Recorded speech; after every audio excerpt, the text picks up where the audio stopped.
Good evening दोस्तों, एक बार फिर से स्वागत है आपके अपने यूट्यूब चैनल AMU क्लास के TGT PGT कला टेस्ट सीरीज के महा मैराथन के रात के 8 बजे के आज के इस वीडियो में। साथियों, हमने आपको दिया था बंगाल शैली से संबंधित कुछ आधुनिक कलाकारों के प्रश्नोत्तर पार्ट 1 में, उसी का पार्ट 2 आज के इस वीडियो में आपको देने जा रहे हैं। तो अगर वीडियो पे पहली मर्तबा है तो सब्सक्राइब कर लीजिएगा घंटे के निशान के साथ, ताकि आगे का नोटिफिकेशन अपडेट होता रहे। लाइक, शेयर और कमेंट करना मत भूलिएगा अगर वीडियो पसंद आए तो चलिए शुरुआत करते हैं आज के पहले प्रश्न की, आज के इस 50 मैराथन के प्रश्नों के सीरीज में, ठीक है, जिसका हिस्सा है पार्ट 2। यानी पार्ट 2 में हम आज जिक्र करने वाले हैं कुछ अच्छे प्रश्नों का, जिसमें से पहला प्रश्न कह रहा है, शिल्प कथा व रूपावली नामक पुस्तक के रचयिता कौन है? असित कुमार हल्दर हैं, A.N. टैगोर हैं, नंदलाल बोस हैं या रामकिंकर बैज साहब हैं? शिल्प कथा एवं रूपावली नामक पुस्तक के लेखक के रूप में इसमें से हम कौन से राइटर को जानते हैं? पार्ट 2 का बंगाल शैली से संबंधित कलाकारों का दूसरे पार्ट का पहला प्रश्न। तो चलिए कमेंट्स करना शुरू कर दीजिए और बताइए कि आज की परफॉर्मेंस आपकी क्या है। तो साथियों, दूसरा प्रश्न जो है उसका सही जवाब, पहला प्रश्न जो है उसका सही जवाब होगा नंदलाल बोस के द्वारा लिखी गई पुस्तक है शिल्प कथा एवं रूपावली। दूसरे प्रश्न की तरफ बढ़ते हैं। प्रश्न संख्या 2 देखेंगे। दूसरा प्रश्न आपके स्क्रीन पे है और प्रश्न का पूछना है कि नंदलाल बोस का नाम किस संस्था से जुड़ा है? मशहूर बंगाल शैली के कलाकार नंदलाल बोस, इनका नाम जो है किस संस्था से जुड़ा है? सरकारी आर्ट कॉलेज कोलकाता से, शांति निकेतन बीरभूम से, जे स्कूल ऑफ आर्ट मुंबई से या वनस्पति विद्यापीठ जयपुर से? ठीक है, तो ये है आपका दूसरा प्रश्न और पूछ रहा है कि बोस साहब का नाम निम्न में से कौन सी संस्था से जुटा? तो चलिए, उम्मीद करता हूँ कि प्रश्नों को, उत्तर को ड्रॉप करना आपने शुरू कर दिया होगा। लाइक ज़रूर कर दीजिएगा, दिल से एकदम शेयर करिएगा, ताकि आपकी वजह से हमारी भी टीम मजबूत हो। और इस प्रश्न का सही जवाब है शांति निकेतन बीरभूमि। तीसरे प्रश्न की तरफ बढ़ेंगे। प्रश्न संख्या 3 का जिक्र करने वाले हैं हम लोग। तीसरा प्रश्न आपसे पूछ रहा है, निम्न में से कौन सा चित्रकार पद्म विभूषण से सम्मानित है? इनमें से एक चित्रकार हैं जिन्हें पद्म विभूषण से सम्मानित किया जा चुका है। क्या उनका नाम नंदलाल बोस है, यामिनी रंजन राय साहब हैं, रविंद्रनाथ गुरुदेव रविंद्रनाथ टैगोर जी हैं या सैलोज मुखर्जी हैं? कौन है इसमें से बंगाल शैली के वो कलाकार जिन्हें पद्म विभूषण से सम्मानित किया जा चुका है? ठीक है, आप देख रहे हैं बंगाल शैली के जो कलाकारों का योगदान रहा है उसी का आप पार्ट 2 देख रहे हैं। पार्ट 1 हमने ऑलरेडी कल डाल दिया है, तो जिसको नहीं देखे हैं वो देखिए और वीडियो को पूरा देखा करिए। मुझे लगता है कि 2 दिन में कुछ हमारे सब्सक्राइबर थोड़े ढीले हो गए हैं और उसका क्या रीज़न है ये नहीं पता है, लेकिन आप अपनी स्पीड को अब लो कर रहे हैं। अगर आप ऐसे ही करते रहे तो आप पीछे की चीज़ों को भूल जाएंगे। आपको लो नहीं होना है, आपको जितना ही समय आगे बढ़ेगा हाई होना है। अब आप एग्ज़ाम की डेट की इंतज़ार करेंगे और अचानक से एग्ज़ाम का डेट आएगा तो फिर आप हड़बड़ाहट में इधर का उधर पढ़ लेंगे और आपको प्रॉब्लम हो जाएगी। तो ये ध्यान रखिएगा, डेली पढ़िए और पूरा वीडियो पढ़िए, ठीक है। तो चित्रकार इनमें से वो कौन है जो पद्म विभूषण से सम्मानित किए गए? तो वो थे नंदलाल बोस साहब, ठीक है। चौथे प्रश्न की तरफ बढ़ते हैं। प्रश्न संख्या 4 देखिएगा। प्रश्न का कहना है, शांति निकेतन में किस विषय पर पढ़ाई नहीं होती? शांति निकेतन में किस विषय की जो है पढ़ाई नहीं होती? जैसे कभी कभी इंटर कॉलेज में आप लोग जाते हैं, चाहे हम लोग इंटर कॉलेज में जब जाते थे या अभी भी आप जाते हैं, किसी का अगर एडमिशन वगैरह कराना हो तो कई जगह ऐसा होता है, तो कुछ लोग जाते हैं तो कहते हैं सर हमको संस्कृत से पढ़ना है, तो वहाँ संस्कृत नहीं होगी तो कहेंगे संस्कृत नहीं है, या फिर उर्दू है तो उर्दू नहीं है। तो ये सब कुछ सब्जेक्टें हैं, लैंग्वेज सब्जेक्ट है, जो कुछ सब्जेक्टें हैं, जैसे कॉमर्स कह लीजिए तो एग्रीकल्चर कह लीजिए, 12वीं में एग्रीकल्चर हर जगह नहीं होता, तो जब वो जो विषय नहीं है वो पढ़ाई नहीं होगी। उसी तरह से शांति निकेतन में इनमें से कौन से विषय की पढ़ाई नहीं होती है? चित्रकला की, पाटरी की, मूर्तिकला की या व्यावसायिक कला की?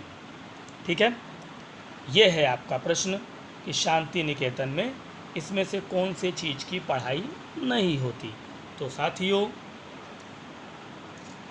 इस प्रश्न का सही जवाब क्या होगा? कई जगह देखिएगा, आपने पढ़ा होगा कई जगह, तो शांति निकेतन में जो है ब्लू पाटरी की पढ़ाई नहीं होती। पाटरी की पढ़ाई जो होती है वो शांति निकेतन में नहीं होती है। अच्छा, कई जगह ये भी दिया होगा कि व्यावसायिक कला की पढ़ाई नहीं होती है। कई जगह ये भी आपके ऑप्शन में आएगा कि व्यावसायिक कला, मतलब आंसर में कई जगह आपको दिखेगा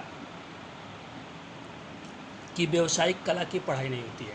तो ये ऑप्शन, अब 2 ऑप्शन है, ये दोनों है, इसलिए पहला प्रेफरेंस हम इसको देंगे, क्योंकि ब्लू पाटरी की पढ़ाई वहाँ नहीं होती है। ठीक है, अगर ये नहीं होगा तो आप व्यावसायिक पे लगा सकते हैं। उसके बाद भी अगर कोई डाउट हो तो ज़रूर आप लोग डिस्कस करिएगा, कमेंट्स करिएगा, मैं देखूंगा। ठीक है, 5वां प्रश्न। 5वें प्रश्न का कहना है, नंदलाल बोस ने बाघ गुफा के चित्रों की प्रतिलिपियां कब तैयार की? नंदलाल बोस ने बाघ गुफा के चित्रों की प्रतिलिपियां तैयार की थी। कौन सा सन था वो जिस सन में उन्होंने उनकी प्रतिलिपियां बनाई थी? 1918 ईस्वी में, 1921 ईस्वी में, 1925 ईस्वी में या 1927 ईस्वी में? 1918, 21, 25 या 27, कौन सा वो समय था जिसमें नंदलाल बोस साहब ने बाघ गुफा की प्रतिलिपियां तैयार की थीं? ये है हमारा 5वां प्रश्न इस वीडियो का। और 5वें प्रश्न का सही जवाब जो होगा वो हो जाएगा 1921 में बोस साहब ने बाघ की प्रतिलिपियां बनाई। कमेंट्स करते जाइएगा कि वीडियो कैसा लग रहा है, लाइक शेयर करना मत भूलिएगा। हम्बल रिक्वेस्ट है कि शेयर जरूर करिएगा, क्योंकि आपके शेयर करने से हमें भी एक टीम की जो है टीम हमारी जुड़ती है, मजबूती बनती है। आपने सुना होगा कि एकता जब बनती है तभी जाके एक अलग वो पहचान होता है। तो आपके सहारे ही ये होगा, आपसे हम हैं, हमसे आप हैं, बस यही है। 6ठा प्रश्न देखिएगा, प्रश्न संख्या 6 कह रहा है, राम किंकर बैज ने कला की शिक्षा कहाँ से प्राप्त की? राम किंकर बैज ने जो कला की शिक्षा प्राप्त की वो कौन सी जगह से की? शांति निकेतन से, श्री निकेतन से, कलकत्ता स्कूल ऑफ आर्ट या बंगाल स्कूल ऑफ आर्ट? मशहूर मूर्तिकार और चित्रकार भी थे, लेकिन उससे ज़्यादा वो कलाकार में माहिर थे, यानी मूर्तिकार में माहिर थे। और उनकी सबसे बेहतरीन मूर्तिकारी में सांथाल परिवार था, आपने कल भी पढ़ा होगा। तो बैज साहब की शिक्षा, अपनी शिक्षा उन्होंने कहाँ से प्राप्त की, ये पूछ रहा है। 50 प्रश्नों की सीरीज के महामैराथन के पार्ट 2 में आप हैं। इसी पार्ट 2 के बाद ये ख़त्म हो जाएगा और आप कल का और आज का मिला के बताएंगे कि 100 में कितना आप सही गए हैं बंगाल शैली में। ठीक है, तो 6ठा प्रश्न, राम किंकर बैज ने कला की शिक्षा कहाँ से प्राप्त की? तो उन्होंने कला की शिक्षा शांति निकेतन से प्राप्त की, क्योंकि शांति निकेतन के ही ये लोग स्टूडेंट रहे हैं। ठीक है, 7वां प्रश्न देखिएगा, प्रश्न संख्या 7 क्या कह रहा है? 7वें प्रश्न का कहना है, राम किंकर बैज का जन्म कहाँ हुआ था? राम किंकर बैज का जो जन्म हुआ वो कौन से स्थान पे हुआ? उत्तर प्रदेश में जन्मे वो, मध्य प्रदेश में जन्मे, बंगाल में जन्मे या मुंबई में जन्मे?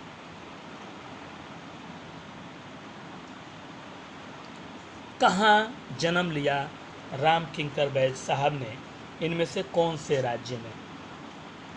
ठीक है, तो चलिए, अगर वीडियो दिल से पसंद आता है तो एक लाइक बनता है, शेयर ज़रूर बनता है। ठीक है, ये ज़रूर कर दीजिएगा। और प्यारा प्यारा कमेंट्स तो आपका आता ही है, उसके लिए तो आपका धन्यवाद है साथियों कि आपने हमें इतना अच्छा सपोर्ट दिया। आपकी सपोर्ट की ही वजह से आज हम यहाँ हैं और हमें खुशी ये होती है कि आपको हमारा वीडियो पसंद आता है। यही हमारी सबसे बड़ी खुशी है। हमारे मेहनत का पूरा श्रेय आपको मैं देता हूं क्योंकि आपके कमेंट से ही हमारी हिम्मत और बन जाती है और मुझे लगता है कि मैंने बहुत अच्छा किया है। तो 7वें प्रश्न का सही जवाब होगा बंगाल। राम किंकर बैज का जन्म जो हुआ था वो बंगाल में हुआ था। ठीक है, 8वें प्रश्न का जिक्र करेंगे हम लोग। प्रश्न संख्या 8 देखेंगे। 8वें प्रश्न का कहना है राम किंकर बैज साहब के गुरु थे। अब देखिए 3 प्रश्न इससे रिलेटेड अभी तक आप पढ़ चुके हैं, इसलिए कि आपको कोई भी चीज़ मिस नहीं होनी चाहिए। एक पढ़ा कि राम किंकर बैज ने कला की शिक्षा कहाँ से प्राप्त की, तो शांति निकेतन से। दूसरा पढ़ा उनका जन्म कहाँ हुआ था, तो बंगाल में। ठीक है, अब तीसरा उन्हीं से संबंधित प्रश्न है कि बैज साहब के गुरु कौन थे। यामिनी रंजन राय साहब थे, नंदलाल बोस, M.F. हुसैन या इनमें से कोई नहीं। ठीक है, तो बैज साहब के जन्म कह रहे हैं, गुरु कौन थे। बैज साहब ने बंगाल में जन्म लिया, शांति निकेतन में पढ़ा, और उनके गुरु कौन रहे होंगे। मतलब ये हुआ कि उनसे सीनियर कलाकार थे जो उनके गुरु के रूप में उन्हें शिक्षा दी, और उस गुरु का नाम क्या था, नंदलाल बोस। क्या नाम था, नंदलाल बोस। ठीक है, 9 नंबर प्रश्न को देखेंगे आप लोग। प्रश्न संख्या 9,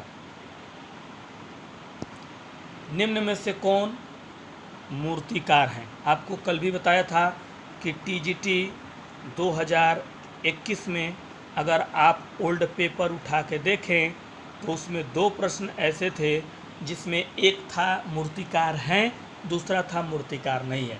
एकदम 2 प्रश्न ऐसे ही आया था, एक नहीं वाला और एक हाँ वाला। तो इसलिए इस चीज़ को बहुत ध्यान से रखिएगा कि निम्न में से कौन मूर्तिकार हैं। ये आपका प्रश्न है।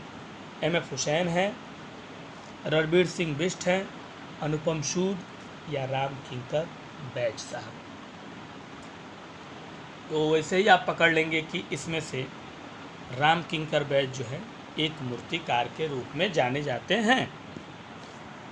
10वें प्रश्न का जिक्र करने वाले हैं हम लोग। प्रश्न संख्या 10, राम किंकर बैज थे, क्या थे, चित्रकार, साहित्यकार, मूर्तिकार या कवि। ठीक है, वास्तव में राम किंकर बैज साहब क्या थे, ये है आपका अगला प्रश्न, प्रश्न संख्या 10। अच्छा, एक चीज़ और ध्यान दीजिएगा, अगर इस तरह का प्रश्न आए और उसमें जैसे देखिए इसमें चित्रकार भी दिया है, साहित्यकार, मूर्तिकार, अगर ये दोनों चीज़ों की मैं बात कर रहा हूँ, अगर ये 2 चीज़ें ना देखे, एक चित्रकार दे दे, एक मूर्तिकार दे दे, एक दे दे दोनों, और एक दे दे कोई नहीं, अगर इस तरह का कोई ऑप्शन आपके पास एग्जामिनर डाल देता है, समझिएगा बात को, कि वहाँ ऑप्शन हो चित्रकार दोनों, मूर्तिकार कोई नहीं, तब आप जो है दोनों ऑप्शन को क्लिक करेंगे। क्यों? क्योंकि राम किंकर बैज साहब चित्र भी बनाया करते थे और मूर्ति में उनको महारत हासिल थी, क्योंकि मूर्ति उनका फर्स्ट प्रेफरेंस था, लेकिन चित्रकारी भी करते थे। लेकिन यहाँ के हिसाब से वो मूर्तिकार से कहलाएंगे। क्या कहलाएंगे? सिर्फ यहाँ के हिसाब से मूर्तिकार कहलाएंगे। लेकिन जो मैंने बताया अभी थोड़ी देर पहले, अगर उस तरह का ऑप्शन हो तो दोनों मारिएगा, ये दिमाग में रखिएगा, हो सकता है एग्जामिनर उस तरह का सवाल उठा दे। ठीक है, 11 नंबर प्रश्न देखिएगा। मेरा काम है बताना उस तरीके को कि कभी कभी इधर उधर का भी हो जाता है तो आपको मिसिंग ना हो। 11 नंबर प्रश्न कह रहा है, नई दिल्ली में भारतीय रिजर्व बैंक, नई दिल्ली में आपको पता ही है RBI है, भारतीय रिजर्व बैंक में स्थापित की गई है यक्षयक्षणी नामक मूर्ति शिल्प, वो किसके द्वारा निर्मित की गई है? नई दिल्ली के RBI ऑफिस में प्रांगण में जो है उसके यक्षयक्षणी की मूर्ति स्थापित की गई है। उसको किसने बनाया? DP राय चौधरी ने बनाया, प्रदोष दास गुप्ता ने बनाया, राम किंकर बैज ने बनाया, या इनमें से किसी ने नहीं बनाया? ठीक है, तो ये है आपका 11वां प्रश्न। आप देख रहे हैं 50 प्रश्नों की महामैराथन बंगाल शैली आधुनिक कला के पार्ट 2 को, और 11वें प्रश्न का जो सही जवाब होगा वो हो जाएगा राम किंकर बैज के द्वारा बनाया गया। 12 नंबर प्रश्न की तरफ चढ़ेंगे। प्रश्न संख्या 12 देखेंगे। प्रश्न का कहना है, रविंद्रनाथ टैगोर ने उम्र के 7वें दशक में किसे अपनाया? अब ध्यान से इस प्रश्न को समझिएगा, क्योंकि प्रश्न को बड़ा ही बेहतरीन तरीके से पूछा गया है। एक भाव देखते हैं ना, किसी भी वाक्य का भाव बदल दिया जाता है, यानी कि चीज़ वही रहती है, कहने का लहजा जो होता है ज़बान का वो अलग अलग होता है। कुछ लोग थोड़े ऐसे अंदाज में बोलते हैं कि बुरा लग जाएगा आपको, कुछ लोग ऐसे बोलेंगे कि आप उस पर जो है फ़िदा हो जाएंगे उनकी बातों से, कुछ लोग ऐसे बोलेंगे कि आप मोटिवेट हो जाएंगे। प्रश्न भी बिल्कुल वैसे ही एग्जामिनर बनाता है। तो जैसे कि ये प्रश्न है, रविंद्रनाथ टैगोर ने उम्र के 7वें दशक में, 7वें दशक मतलब कि 69-70 साल के करीब उनकी उम्र रही होगी, किसे अपनाया? नृत्य कला को, चित्रकारी को, सितार को या तबला को? अब जो प्रश्न मैंने समझा के बताया है उससे आप क्लियर हो जाएंगे कि मैं इस प्रश्न का उत्तर क्या होगा। तो इस प्रश्न का उत्तर होगा चित्रकारी। 69-70 साल की जब उम्र आई उनकी, इसीलिए उसने लिखा है उम्र के 7वें दशक में, तो उन्हें चित्रकारी का शौक़ लगा और उन्होंने बहुत अच्छी अच्छी चित्रकारी भी की। ठीक है, प्रश्न संख्या 13 देखिए। 13 नंबर प्रश्न कह रहा है, टैगोर का व्यक्ति चित्र किसकी कृति है? टैगोर का व्यक्ति चित्र यानी गुरुदेव रविंद्रनाथ टैगोर की आत्मचित्र सभी, ये कृति किसकी है? डीपी राय चौधरी की, अवनींद्रनाथ टैगोर की, राम किंकर बैज की या एम.एफ. हुसैन शाह की? टैगोर का व्यक्ति चित्र किसकी कृति है? ये है आपका प्रश्न संख्या 13। ठीक है, तो चलिए साथियों, उम्मीद करता हूं कि आप अपने प्रश्नों को ड्रॉप कर रहे होंगे उत्तर मेरे उत्तर देने से पहले, और आज का इस पार्ट 2 यानी आखिरी पार्ट का बेस्ट बताइए कितना हुआ, और टोटल बताइए आपका ग्रैंड कितना हुआ, क्योंकि हर टॉपिक से मैं आपको सवाल प्रश्न दे रहा हूं। आपकी क्लास जो है टॉपिक वाइज चल रही है, जिससे आपको तैयारी करने में मुझे लगता है बहुत आसानी हो रही है। ठीक है, और इस प्रश्न का सही जवाब है अवनींद्रनाथ टैगोर यानी A.N. टैगोर की कृति है टैगोर का व्यक्ति चित्र। 14 नंबर प्रश्न देखिएगा, प्रश्न संख्या 14 क्या कह रहा है? लास्ट जर्नी ये नामक चित्र किसने बनाया? यानी लास्ट जर्नी जो है वो चित्र है। अवनींद्रनाथ टैगोर ने, डीपी राय चौधरी ने, असित कुमार हल्दर ने या यामिनी रंजन ने? अब लास्ट जर्नी कई लोग के दिमाग में आएगा, कई लोग जो है पढ़े होंगे इसको, लेकिन उनको जो है कभी कभी ध्यान से उतर जाता है। ध्यान से उतरने का मतलब जो हम बता रहे हैं उसके हिसाब से, इसलिए क्योंकि अगर आपको थोड़ा सा अपना फिगर याद हो, अगर कुछ फिगर आपने देखा हो, कला के क्षेत्र में एक कलाकार के लिए फिगर का होना बहुत मायने है, और अगर चित्र आप देखे रहेंगे तो आपके दिमाग में खटाक से आ जाएगा कि हमारी क्वेश्चन का जो आंसर है वो कहाँ होगा। जैसे कि लास्ट जर्नी देखिए, अब लास्ट जर्नी में आपको याद होगा एक ऊँट है और उस ऊँट ने धरती पे सर करके ऐसे लेटा हुआ है, उसी चित्र का नाम रखा गया है लास्ट जर्नी। तो अब आपके दिमाग में अगर वो चित्र आ जाता है, उस चित्र का बनाया हुआ अगर इमेजिन आपके दिमाग में आता है, तो आपके दिमाग में आ जाना चाहिए कि अवनींद्रनाथ टैगोर के द्वारा बनाया गया था वो लास्ट जर्नी, उसका नाम रखा गया था। समझ में आ गया? लॉजिकली कभी कभी प्रश्नों के उत्तर दिए जाते हैं। 15वां प्रश्न देखिएगा, प्रश्न संख्या 15। निम्नलिखित में से कौन अबन ठाकुर के नाम से प्रसिद्ध है? अबन ठाकुर के नाम से कौन प्रसिद्ध है इसमें से? अवनींद्रनाथ टैगोर, नंदलाल बोस, छितेंद्रनाथ मजूमदार या डीपी राय चौधरी? 15वां प्रश्न कहना है, अबन ठाकुर के नाम से इसमें से कौन सी शख्सियत प्रसिद्ध है? 50 प्रश्नों की पार्ट 2 की महा marathon series AMU classes daily रात 8 बजे आपको देता है, जिसका पार्ट 2 आपके सामने है। टॉपिक बंगाल शैली के आधुनिक कलाकार। 15वां प्रश्न का सही जवाब होगा अवनींद्रनाथ टैगोर को अबन ठाकुर भी कहते हैं, अवनी बाबू भी कहते हैं। 16 नंबर प्रश्न की तरफ बढ़िए, प्रश्न संख्या 16 देखिएगा।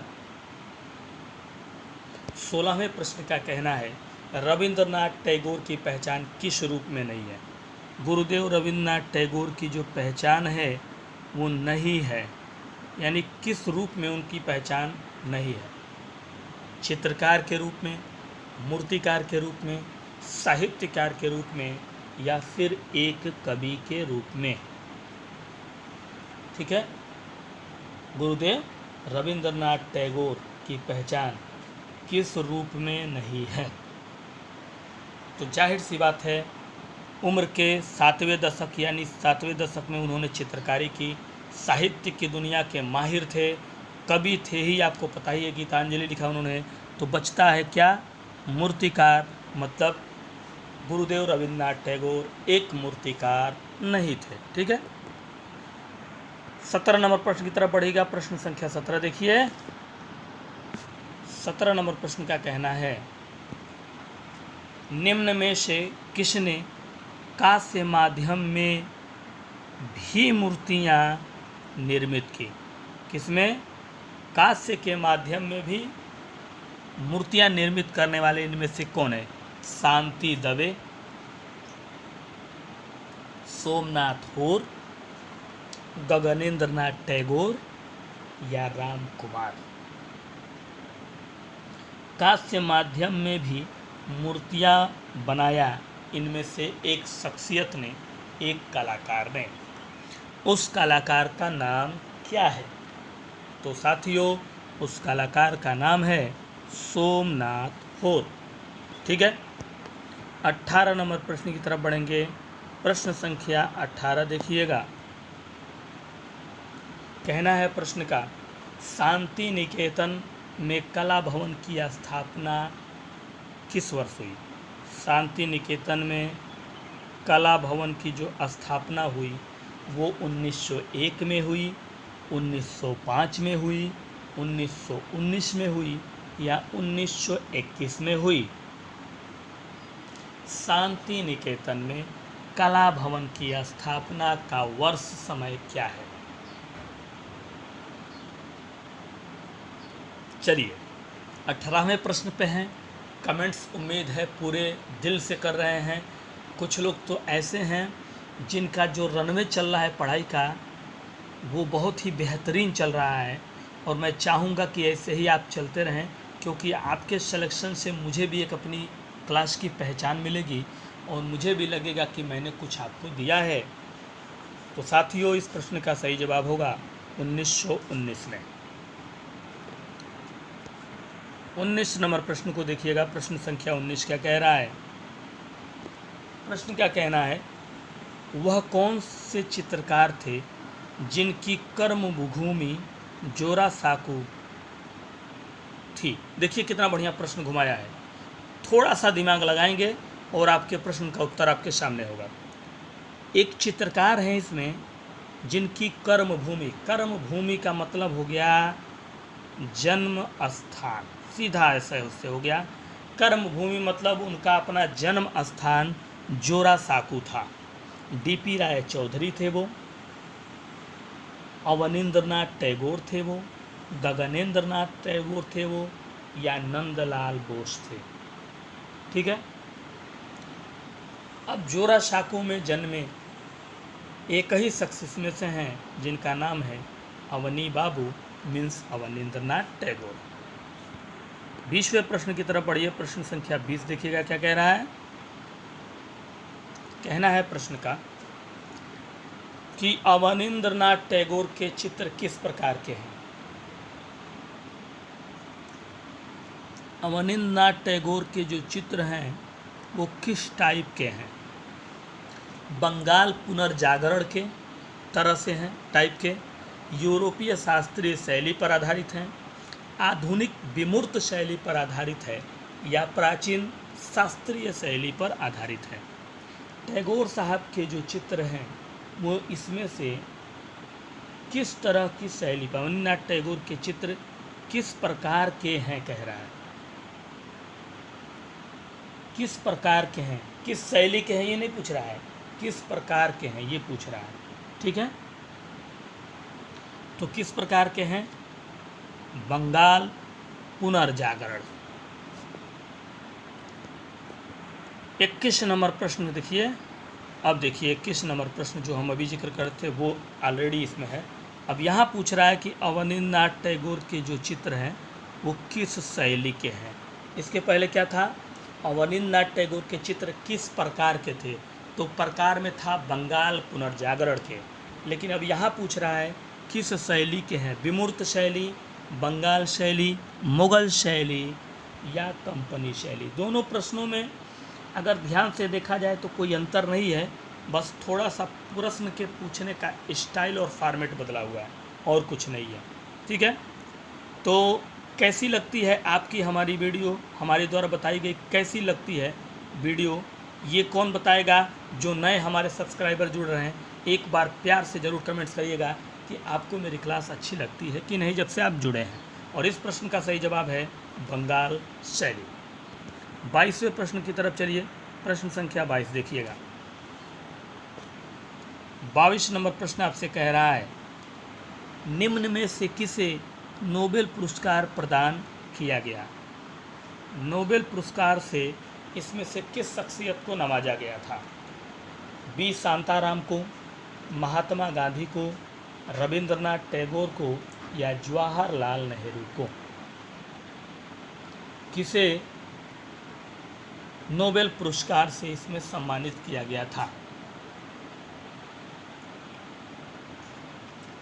तो नोबेल पुरस्कार से सम्मानित करने वाले इसमें से शख्सियत जो थे, चित्रकार, साहित्यकार और कवि गुरुदेव रविंद्रनाथ टैगोर। ठीक है। 23 नंबर प्रश्न देखिए। प्रश्न संख्या 23 कहना है प्रश्न का, आधुनिक भारतीय कलाकारों में किस कलाकार ने मुगल व राजस्थानी चित्रों को अपनी अभिव्यक्ति का आधार बनाया। प्रश्न को फिर ध्यान से पढ़िए और समझिए। आधुनिक भारतीय कलाकारों में किस कलाकार ने, यानी कलाकार का नाम पूछ रहा है, वो कौन सा कलाकार है जिसने मुगल और राजस्थानी चित्र, यानी मुगलों और राजस्थानी दोनों चित्रों को अपनी अभिव्यक्ति का आधार बनाया, अपने कला का, अपने तरीके का आधार बनाया और कला के क्षेत्र में नाम बनाया। कौन था वो कलाकार, समझ गए प्रश्न। क्या वो राजा रवि वर्मा थे, यामिनी रंजन राय, अवनींद्रनाथ टैगोर या नंदलाल बोस, कौन थे। तो सबसे पहले तो हमारा एक ही लक्ष्य होता है कि सबसे पहले आप समझिए प्रश्न को। जिसने समझ लिया अपने प्रश्न को, उसको उत्तर देना बहुत आसान हो जाएगा। बीच बीच में आपसे एक बात और कहता हूँ कि कभी कभी विकल्प को भी पकड़ के लॉजिक से उत्तर ले लिया जाता है। तो साथियों, इस प्रश्न का सही जवाब होगा अवनींद्रनाथ टैगोर ने मुगल और राजस्थानी को अभिव्यक्ति आधार बनाकर आधुनिक भारतीय कलाकार में अवनींद्रनाथ टैगोर थे, जिन्होंने चित्रकारी का माध्यम चुना था। ठीक है। 24 नंबर प्रश्न देखिएगा। प्रश्न संख्या 24 क्या कह रहा है। कहना है 24 नंबर प्रश्न का, किसका पूर्णतः भारतीय शैली में बना प्रथम चित्र शुक्लाभिलाषे है। किसका पूरे भारतीय शैली में बना पहला चित्र शुक्लाभिलाषे है। अगर आपको ध्यान होगा तो हमने आपको पढ़ाया भी है, प्रश्न को तरीका बस अलग था वहाँ पे, लेकिन प्रश्न यही था। के हैबर का, अमृता शेरगिल का, अवनींद्रनाथ टैगोर का, के.एस. कुलकर्णी का पहला चित्र पूरे तरीके से भारतीय शैली में बनाया गया था और वो किस कलाकार के द्वारा बनाया गया था। तो वो बनाया गया था अवनींद्रनाथ टैगोर के द्वारा। 25 नंबर प्रश्न की तरफ चलेंगे। प्रश्न संख्या 25 आपके सामने है। आधा आपने पार कर लिया, 50 प्रश्नों में आधा बचा है। प्रश्न का कहना है कि नंदलाल बोस का जन्म कब हुआ था। बंगाल शैली के मशहूर कलाकार मिस्टर नंदलाल बोस का जन्म इसमें से कौन से सन में हुआ था। 1877 में वो जन्मे थे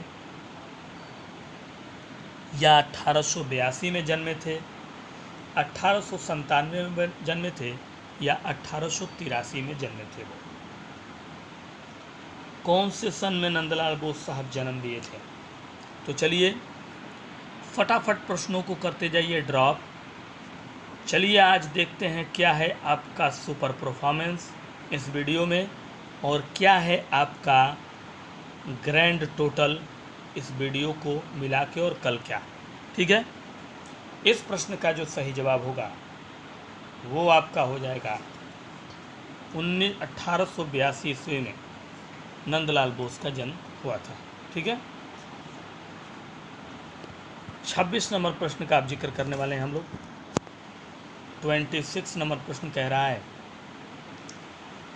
त्रावणकोर मंदिर में हरिजन प्रवेश उद्घोषणा कांस्य मूर्ति किसकी है? त्रावणकोर मंदिर में हरिजन प्रवेश उद्घोषणा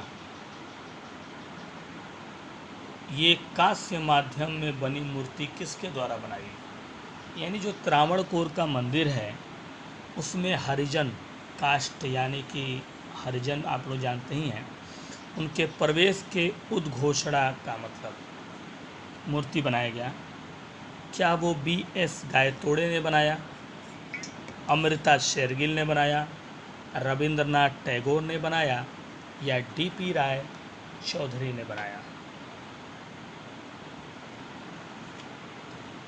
किस मूर्तिकार ने त्रावणकोर मंदिर में हरिजन प्रवेश उद्घोषणा नामक कांस्य मूर्ति को बनाया? तो वो थे D.P. राय चौधरी। 27 नंबर प्रश्न देखिएगा। 27 नंबर प्रश्न कह रहा है नंदलाल बोस ने किससे प्रेरणा ली थी? जवाहरलाल नेहरू से, E.V. हैबल से, सुबो टैगोर से या महात्मा गांधी से? कलाकार नंदलाल बोस ने भी इनमें से एक शख्सियत से प्रेरणा ली थी। तो वो कौन थे जिनसे उन्होंने प्रेरणा ली थी? ठीक है, फॉर्म सभी लोगों ने फिलिप कर लिया है, उम्मीद है एक बार ज़रूर चेक कर लीजिएगा।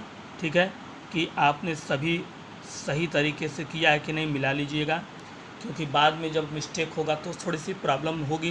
प्रॉब्लम ये होगी कि आपको अफसोस होगा कि मैंने फॉर्म को ध्यान नहीं दिया। तो एक बार अपनी फॉर्म को मिला लीजिएगा और फ़ोटो वगैरह अच्छे से देख लीजिएगा, साइन वगैरह। ठीक है, तो नंदलाल बोस ने किससे प्रेरणा ली थी? महात्मा गांधी से ली थी। 28 नंबर प्रश्न देखिए। 28 नंबर प्रश्न कह रहा है नंदलाल बोस की पेंटिंग किस माध्यम में बनी? नंदलाल बोस की जो पेंटिंग है उसका माध्यम क्या रहा? ऑयल, जल रंग, तेल रंग या टेम्परा तकनीक? किस माध्यम में बनी है नंदलाल बोस की पेंटिंग? तो चलिए कमेंट्स करते जाइए, फटाफट कमेंट्स करिए, मेरे उत्तर से पहले कमेंट्स किया करिए और आज की कला मैराथन की सीरीज में अपने आप को साबित करिए। इसके अलावा देखिए भर्तियां जो अगर आएंगी आगे तो वो आएंगी डाइट की, डाइट प्रवक्ता जो आपकी BTC जहाँ से प्रशिक्षण होता है वो आएगी, LT ग्रेड की आएगी वो भी आने वाली है। ये 2 परीक्षाएं अपने यहाँ और भी आने वाली हैं जिसमें कला के पेपर होते हैं। तो एलिजिबिलिटी वगैरह जब तय हो जाता है, कुछ संशोधन हो रहे हैं, हो जाएंगे तो आपको भी चांस मिलेगा। उस बीच में अगर आपके पास मौका है तो फटाफट डिप्लोमा वगैरह अगर कहीं मिलता है 2 साल का तो बताइए कमेंट्स में, या फिर अगर जानते हैं तो व्हाट्सएप पे मेरे बताइए, एक दूसरे से लिंक करके कर लीजिए ताकि मौका मिले तो उसमें भी आप जा सकें। और इस प्रश्न का सही जवाब होगा टेम्परा माध्यम। ठीक है, एक दूसरे का हेल्प करना बहुत अच्छी बात होती है शिक्षा के क्षेत्र में और ये गुण आप एक टीचर के अंदर होना चाहिए। 29 नंबर प्रश्न कह रहा है नंदलाल बोस किस शिक्षण संस्था से संबंधित थे? नंदलाल बोस शिक्षण संस्था से जिस संबंधित थे वो क्या था? लाहौर, लखनऊ, मुंबई या शांति निकेतन? ठीक है, तो नंदलाल बोस साहब जो है शांति निकेतन के ही संबंधित थे। 30 नंबर प्रश्न देखिए, प्रश्न संख्या 30 क्या कह रहा है। निम्न में से वह कौन सा कलाकार था जिसने बंगाल शैली में नवीन प्रयोग किया। वह कौन सा कलाकार जो बंगाल शैली में नवीन प्रयोग करने के लिए जाना जाता है। प्रश्न ऐसे भी तो पूछ सकता है कि बंगाल शैली का वह कौन सा कलाकार जो बंगाल शैली का वह कलाकार जो नवीन प्रयोग के लिए जाना जाता है। प्रश्न इस तरह से भी पूछ सकता है। बात वही हुई कि कौन है वो, एन टैगोर, रविन्द्रनाथ टैगोर, नंदलाल बोस या असित कुमार हल्दर। ठीक है, तो चलिए ये है आपका प्रश्न, प्रश्न संख्या 30। आप देख रहे हैं महा मैराथन 50 प्रश्नों की बंगाल शैली के पार्ट 2 के आधुनिक कला से। और इसका सही जवाब है नंदलाल बोस ने ही नवीन प्रयोग किए। और वो नवीन प्रयोग क्या था, न्यू बंगाल शैली, नौ बंगाल शैली। ठीक है, 32 नंबर प्रश्न 31 नंबर प्रश्न की तरफ बढ़िए। 31 नंबर प्रश्न कह रहा है Indian society of oriental art, Indian society of oriental art नामक संस्था की आधारशिला यानी नींव, जिसको बोलते हैं नींव, ठीक है, नींव किसने रखी। रविन्द्रनाथ टैगोर ने, नंदलाल बोस ने, गगनेंद्र नाथ ठाकुर ने या इनमें से किसी ने। Indian society of oriental art की आधारशिला नींव इसमें से कौन सी शख्सियत ने रखी। यह है आपका 31वां प्रश्न महा मैराथन की आज की सीरीज का। उम्मीद करता हूं कि आपके लाइक शेयर आ रहे होंगे। और कल एक कमेंट्स था, देखिए उनके कमेंट्स को याद आया है मुझे। उन्होंने कहा कि सर आप जो है कितना फ़ीस लेते हैं पढ़ाने के लिए। बार बार मैं एक ही बात कहता हूं कि मेरे चैनल पे फ्री ऑफ कॉस्ट है, फ्री आपको यहां पढ़ाया जाता है, बिल्कुल फ्री। शर्त सिर्फ इतना है कि आपको सिर्फ मेरे यूट्यूब पे अपने चैनल पे मेरे देखिए, हर वर्ग का बच्चा इसमें जुड़ा है, वीक से वीक, हाई फाई से हाई फाई, और सबके लिए समान चीज़ें चलती है। ये नहीं है कि स्पेशल किसी को मैं कुछ और देता हूँ पैसा लेके और आपके लिए कुछ और देता हूँ, ऐसा कुछ नहीं है मेरे रूल में। मेरा रूल, मेरा फंडा एक ही है कि हर बच्चे को समान चीज़ें मिले, जो मैं पढ़ाऊँ वो सबके लिए पढ़ाऊँ, इसलिए फ्री है। बस आपको मेरे यूट्यूब पे अपने वीडियो को पूरा देखना पड़ेगा। तो जिन्होंने ये कमेंट्स किया था वो जान ले कि डेली 8 बजे आपको ये क्लास सबके लिए फ्री मिलती है और फ्री ही रहेगी। ना ही मैं कोई पैड बेच देता हूँ, ना ही मैं कोई नोट्स वगैरह बेचता हूँ, ये सब काम मेरा नहीं है, ये सब धंधा मैं नहीं करता हूँ। ठीक है, मुझे अपनी एक पहचान चाहिए, ना कि मुझे पैसा चाहिए। पैसा तो कमाता ही हूँ मैं अपने नौकरी में, लेकिन पहचान कमाना बहुत बड़ी बात होती है मित्रों। तो इस प्रश्न का सही जवाब होगा गगनेंद्र नाथ ठाकुर ने Indian society of oriental art की आधारशिला रखी। 32 नंबर प्रश्न की तरफ बढ़िए, प्रश्न संख्या 32। 32 नंबर प्रश्न का कहना है अवनींद्रनाथ टैगोर किस भारतीय आधुनिक कला आंदोलन से संबंधित है। अवनी बाबू किस भारतीय आधुनिक कला आंदोलन से संबंध रखते थे।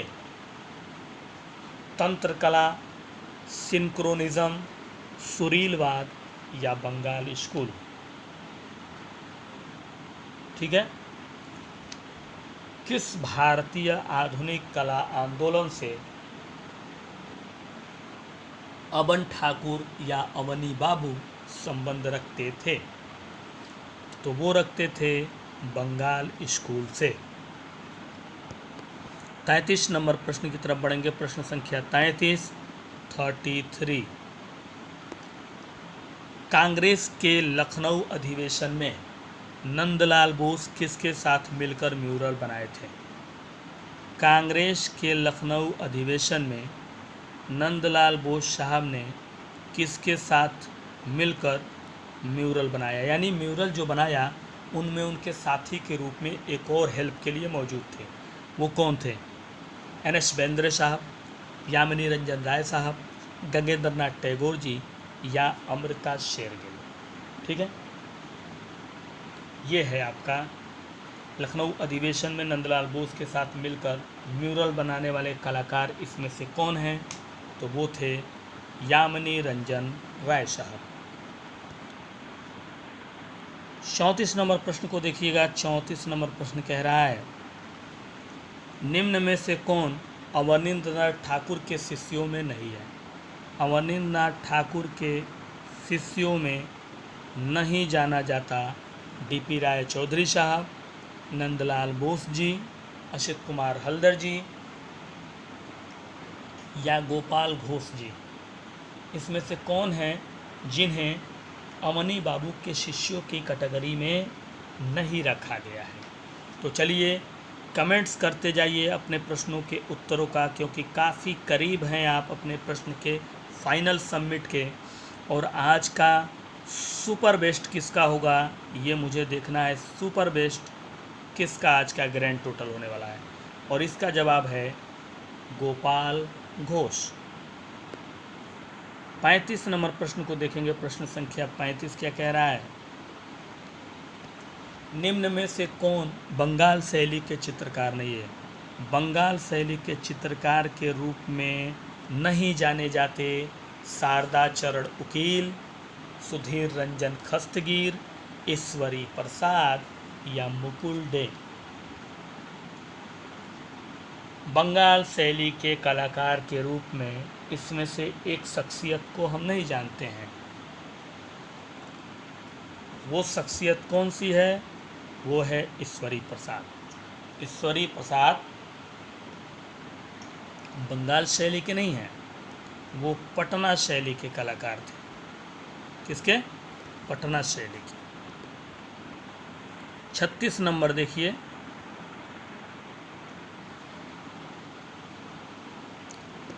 शांति निकेतन में मध्ययुगीन हिंदू संत जो एक भित्ति चित्र है उसको निर्माण कराया गया निर्माण किया किस कलाकार ने?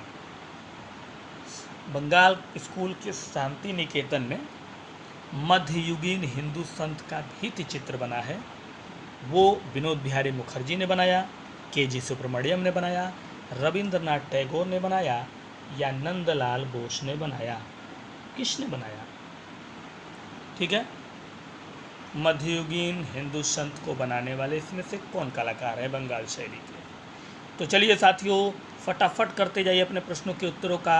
50 प्रश्नों की मैराथन आज आपकी कंप्लीट हो रही है आधुनिक के बंगाल शैली के पार्ट से, और इसका जवाब होगा विनोद बिहारी मुखर्जी ने। 37 नंबर प्रश्न की तरफ बढ़ेंगे। प्रश्न संख्या 37 कहना है प्रश्न का, आधुनिक भारतीय चित्रकला के पितामह कौन है? आधुनिक भारतीय चित्रकला के पितामह कौन है? A.N. टैगोर, रविंद्रनाथ टैगोर, G.N. टैगोर या इनमें से कोई नहीं? आधुनिक भारतीय, ध्यान दीजिएगा, कह रहा है आधुनिक भारतीय चित्रकला के पितामह कौन थे?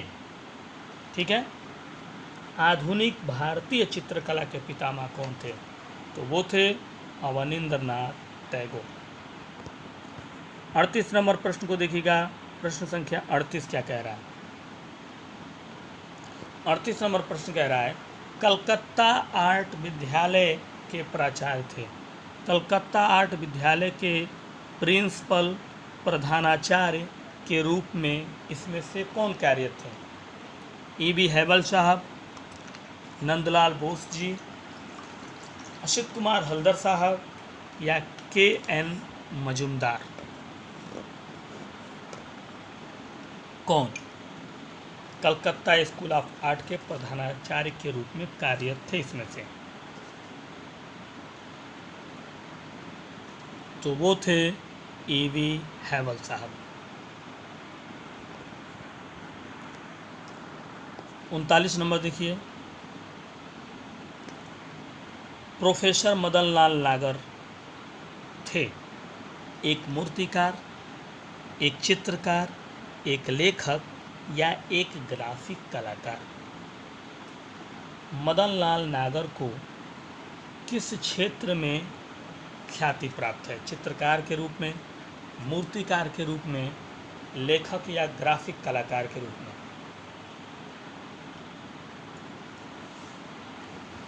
तो चलिए बताते जाइए। ये है हमारा मोबाइल नंबर व्हाट्सएप का, और इस पे आप अपनी बातें कह सकते हैं अगर कोई डाउट होता। 8858529779। कई बार मैंने वीडियो में दिया है, सिर्फ व्हाट्सएप होगा, नाम कहाँ से हैं ये बताइएगा, उसके बाद अपनी प्रॉब्लम बताइएगा, ठीक है। तो चलिए, इस प्रश्न का सही जवाब क्या होगा? एक चित्रकार थे वो, ठीक है। 40 नंबर प्रश्न देखिए।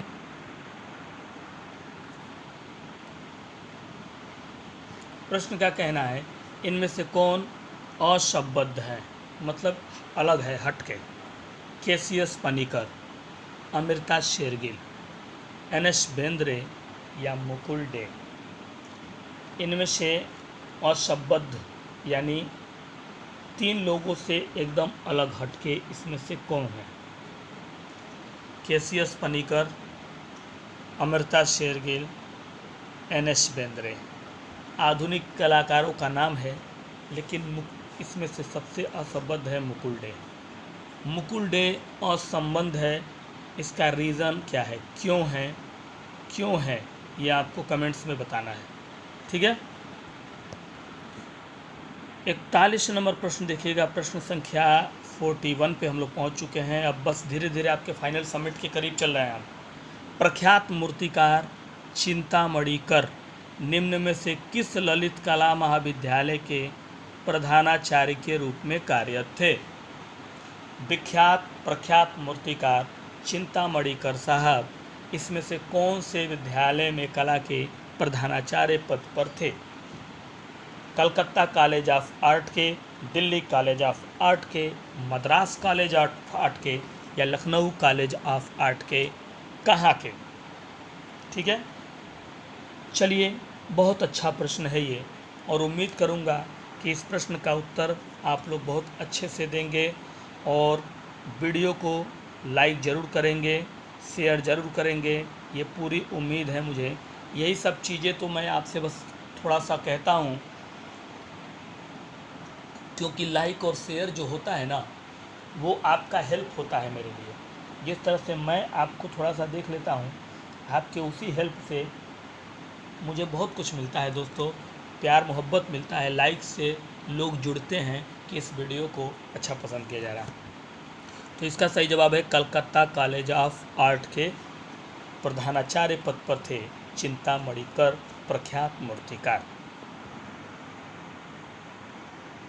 42 नंबर प्रश्न को देखिएगा। प्रश्न संख्या 42 कह रहा है, पैन एशियनिज्म किससे संबंधित है? पैन एशियनिज्म, ठीक है, ये संबंधित है एशियाई कला अवधारणा से।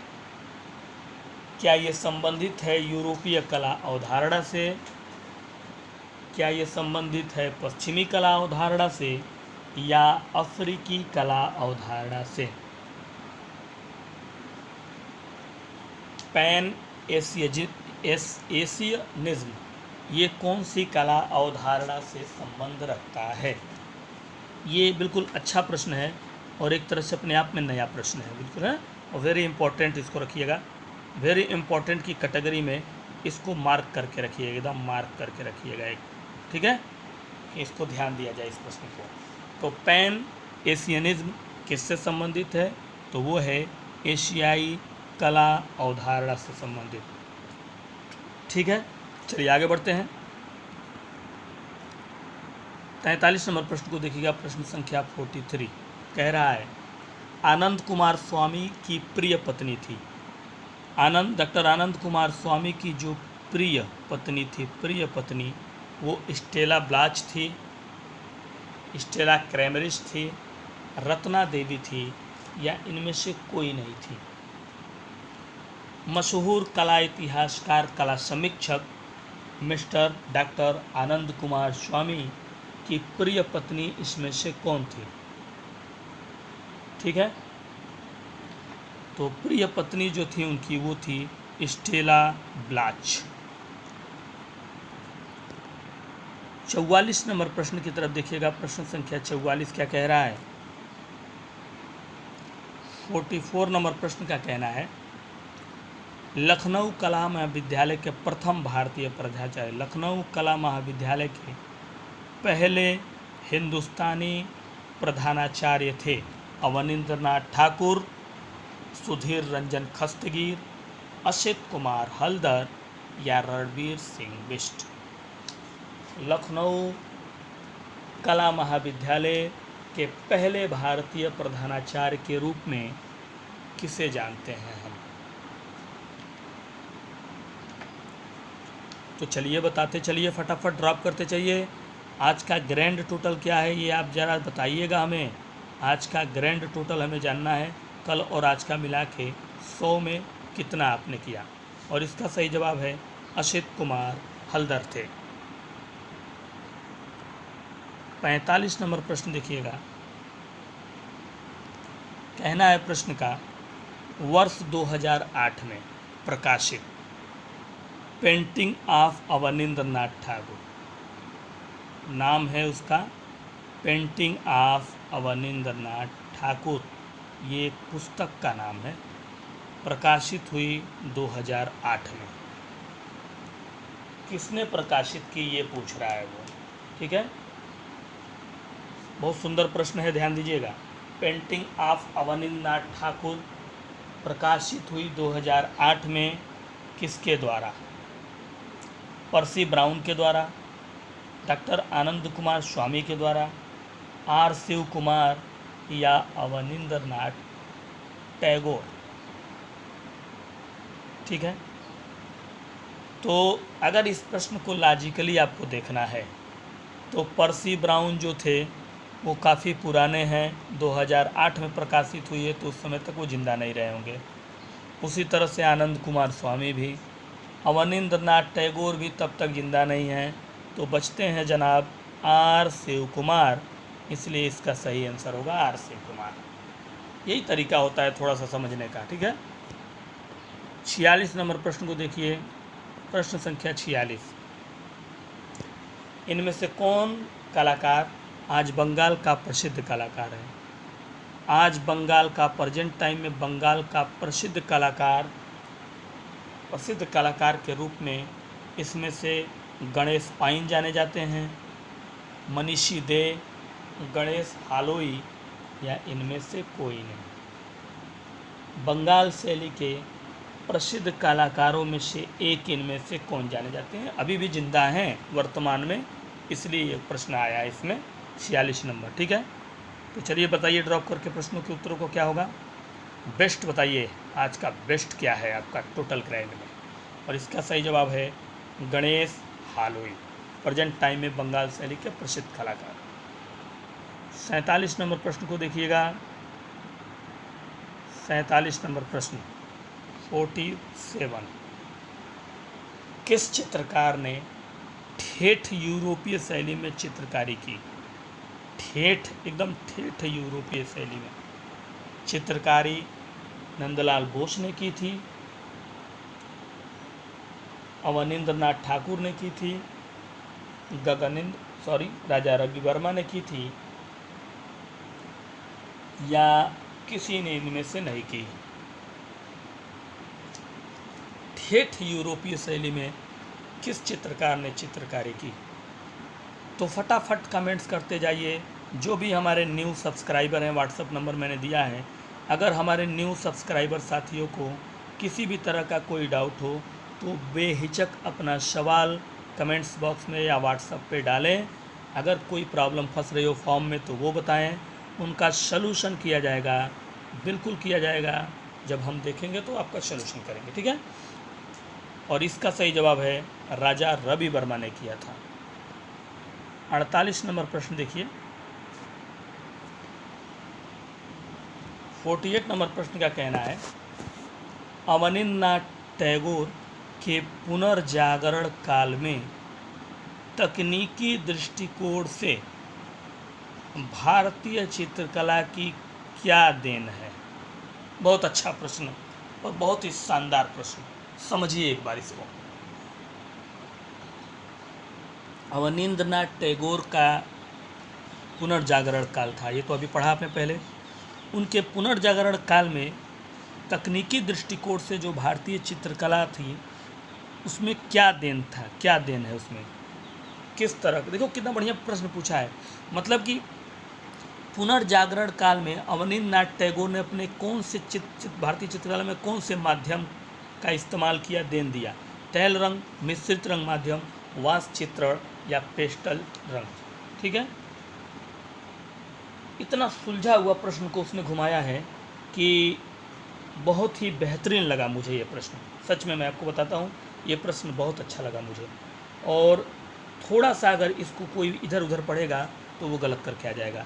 और इस प्रश्न का सही जवाब है वास चित्रण।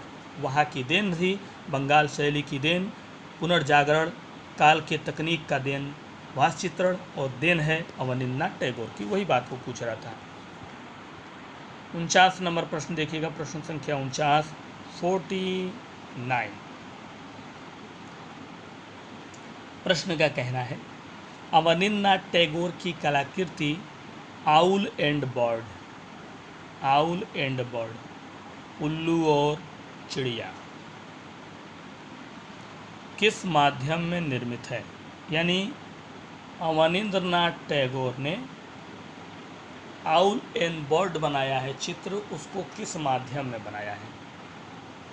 मतलब सॉरी, चित्र नहीं है वो चित्र नहीं है, वो शिल्प है, शिल्प कह लीजिए, शिल्प है, शिल्प कृति है, शिल्प है वो, चित्र नहीं है। और उसको किस माध्यम में बनाया है, कास्ट माध्यम में, टेराकोटा, लौह यानी लोहा, या कांस्य माध्यम में। कास्ट और कांस्य दोनों अलग अलग होता है, ठीक है। तो आउल एंड बर्ड नामक शिल्प कृति अवनींद्रनाथ टैगोर ने किस माध्यम में बनाया है।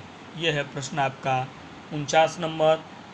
करीब एकदम फाइनल सबमिट के, बस अब इसका फाइनल सबमिट होने वाला है। तो इस प्रश्न का सही जवाब होगा कास्ट माध्यम में, ठीक है। और चलिए इस वीडियो का आखिरी प्रश्न हम आपसे, एक प्रश्न और है, 50 के अलावा एक और इसमें है, उसको भी पढ़ा देंगे हम। 50वां प्रश्न आपसे कह रहा है, अवनींद्रनाथ के दल में निम्न में से कौन नहीं था। यानी अवनींद्रनाथ टैगोर की जो टीम थी उसमें से कौन नहीं थे इसमें से। यानी उनके टीम में सुरेंद्रनाथ, एस.एन. गुप्ता, नंदलाल बसु, असित कुमार, मतलब इसमें से कौन नहीं थे। शैलेंद्र नाथ डे, उकील, या रविशंकर रावल। यानी इसमें से कौन शख्सियत है जो अवनींद्रनाथ की कला के क्षेत्र में उनके दल में मौजूद नहीं था वो शख्स, ठीक है। तो ये है आपका 50वां प्रश्न। एक और प्रश्न होगा, उसके बाद कंप्लीट हो जाएगा ये, ठीक है।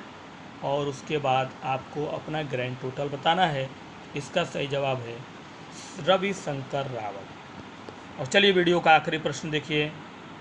आखिरी प्रश्न 51 के रूप में है ये, और प्रश्न का कहना है आखिरी, किस कलाकार ने काष्ठ और कपड़े के बने कुटुम काटम, किसके, काष्ठ और कपड़े के बने कुटुम काटम शिल्पकृत की रचना की है। बहुत सुंदर प्रश्न, बहुत ही सुंदर प्रश्न। किस कलाकार ने काष्ठ और कपड़े के बने कुटुम काटम शिल्पकृत की रचना की। रविंद्रनाथ टैगोर ने की, अवनींद्रनाथ टैगोर ने की, राम किंकर बैज ने की, या फिर अजीत चक्रवर्ती ने की। इस वीडियो का आखिरी प्रश्न फाइनल सबमिट होने जा रहा है। बंगाल शैली के आधुनिक कलाकार का पार्ट 2। कल दूसरा टॉपिक आपको मिलेगा, लेकिन पहले इसका उत्तर आप मेंशन करिए और बताइएगा कि वीडियो कैसा लगा। इसका सही जवाब होगा अवनींद्रनाथ टैगोर। तो साथियों, आज के लिए दीजिए इजाज़त। कल फिर मुलाकात करेंगे इसी समय इसी टाइम, लेकर कुछ और बेहतरीन प्रश्नों की बेहतरीन सीरीज आपके अपने चैनल AMU क्लासेस पर डेली रात 8 बजे। तब तक के लिए दीजिए इजाज़त। नमस्कार, गुड नाइट।